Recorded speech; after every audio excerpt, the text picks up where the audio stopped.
माफ करना लव है।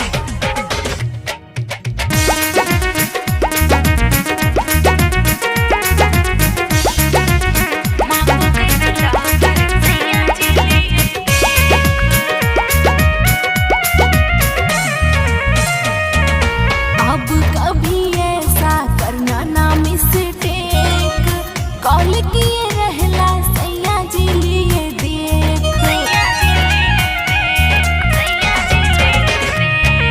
अब कभी ऐसा करना ना मिस्टेक।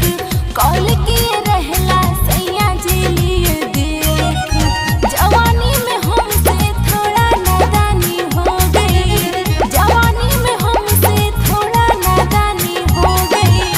माफ करना लवर किसी और की मैं हो गई, माफ करना लवर किसी और की मैं हो गई, किसी और की मैं हो गई, किसी और की मैं हो गई, किसी और की मैं हो गई,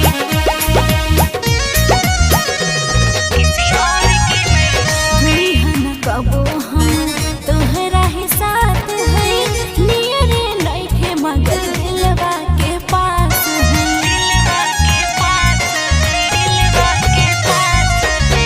नीन के अखियाँ कबो झकबू दो दिल में, तोहरा ही सोची जाऊं रात और दिन में, रात और दिन में। किस्मत हमारी जान हमको धोखा दे गई, किस्मत हमारी जान हमको धोखा दे गई। माफ करना लवर किसी और की मैं हो गई, माफ करना लवर किसी और की मैं हो गई, माफ करना लवर किसी और की मैं हो गई, किसी और की मैं हो गई,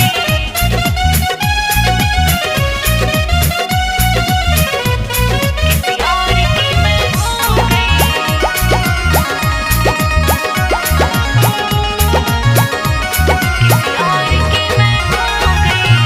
तू रूठ जइबू तो हम कैसे जियब, फाटल करे जाके हम कैसे सियब, हम कैसे पियब, हम कैसे पियब।